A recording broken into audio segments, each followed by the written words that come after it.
Interaction in business takes place between groups of people and a team. Let's first take a look at the difference between a group and a team.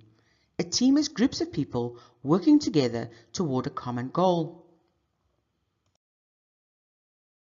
A group, on the other hand, is people gathering together with no specific objective. For example, when you meet your colleague or colleagues in the canteen and have a quick chat about nothing in specific. When we work together on a daily basis toward a specific business objective, we need to be a team. Working as part of a team in the workplace and or being part of a group requires self-confidence, trust in team members, clarity of the shared goals, vision of the activity performed as a team. For a team to come together to perform efficiently toward a common goal, it needs to reach a work dynamic. This dynamic is reached when people in a group or team interact. This interaction is known as group dynamics. To reach the dynamic, first the team needs to form. During this phase, most people get to know more about each other and their ways of working. Once the team is formed, storming takes place. This is the phase where differences often cause clashes and some conflict may occur. Once the storms have passed, the team normalizes and starts performing as a unit. Interacting during an interview requires a process between the interviewer and the interviewee for whatever the purpose of the interview, whether it be for that new job, a research project, or simply a performance appraisal. They prepare for the interview by doing research and putting together everything they know and want to know about the other party during the interview by asking themselves questions. Then they decide on an approach. On the day of the interviewer opens the interview with introductions and the actual interview performed, questions asked and answered. Once all information has been exchanged, the interview is closed by the interviewer. A follow-up date can be decided on during closure. After the interview, reflect on the event. Meetings are a major business function, which requires effective communication, and everyone should be familiar with formal procedures in the meeting process. Different levels of communication are required in business because of the different business functions. Each has its own purpose, communication channel, and message. Meetings is part of the business process as a whole. The process, procedural meetings, which are meetings held at regular intervals, and the work instruction procedural meetings between team members, also called team briefing sessions.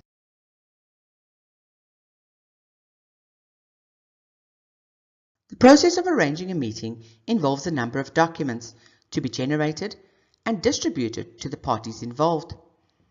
An agenda is a notice to the attendees about the time, date, and venue of the meeting. It contains a list of matters that need to be discussed during the meeting, compiled by the secretary on instruction from the chairperson of the meeting and sent out to the attendees.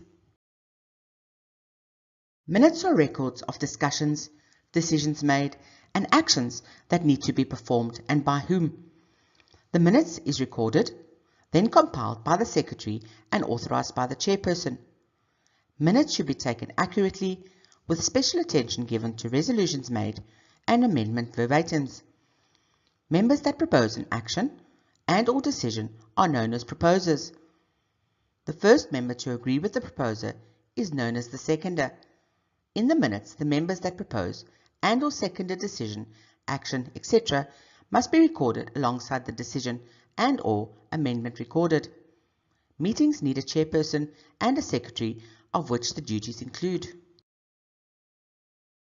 as a legality, the appointed chairperson must ensure a quorum is present, which is the minimum amount of attendees. The meeting is conducted fairly and in accordance to rules and regulations as stipulated. Maintain discipline.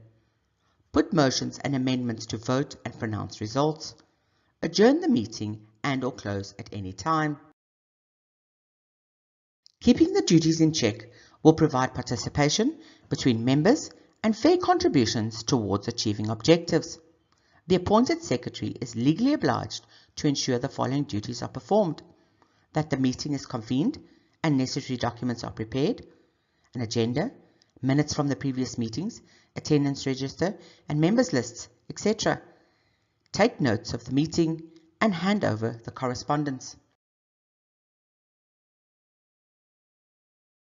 Notice of the meeting is received, agendas prepared, invitations sent to the attendees, RSVPs received from the attendees, prepare documentation, arrange venue and refreshments. Check the venue on the day prior to the meeting. Take the minutes during the meeting. Ensure to distribute within 24 hours after the meeting. Debates are forms of communication where each member states their viewpoint alternatively. First the first opponent, then the second opponent.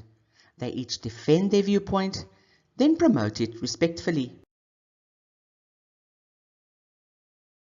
Negotiations are meetings where there's differences about a decision that needs to be made. Each party has their own reasons for a specific decision to be made.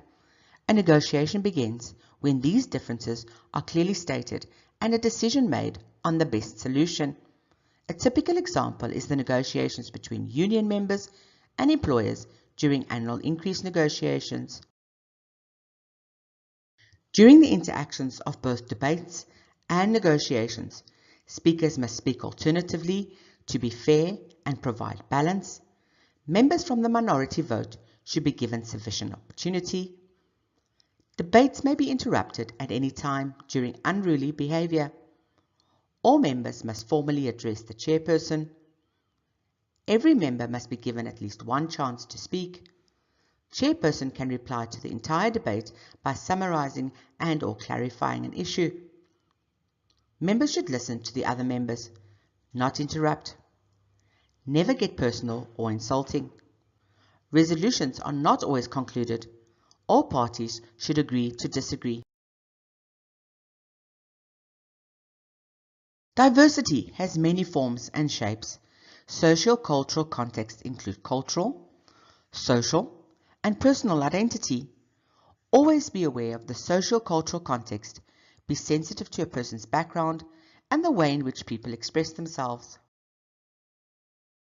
To achieve this goal, the speaker should be on the same level as those they are addressing, use language that can be understood and identified with, show openness and respect.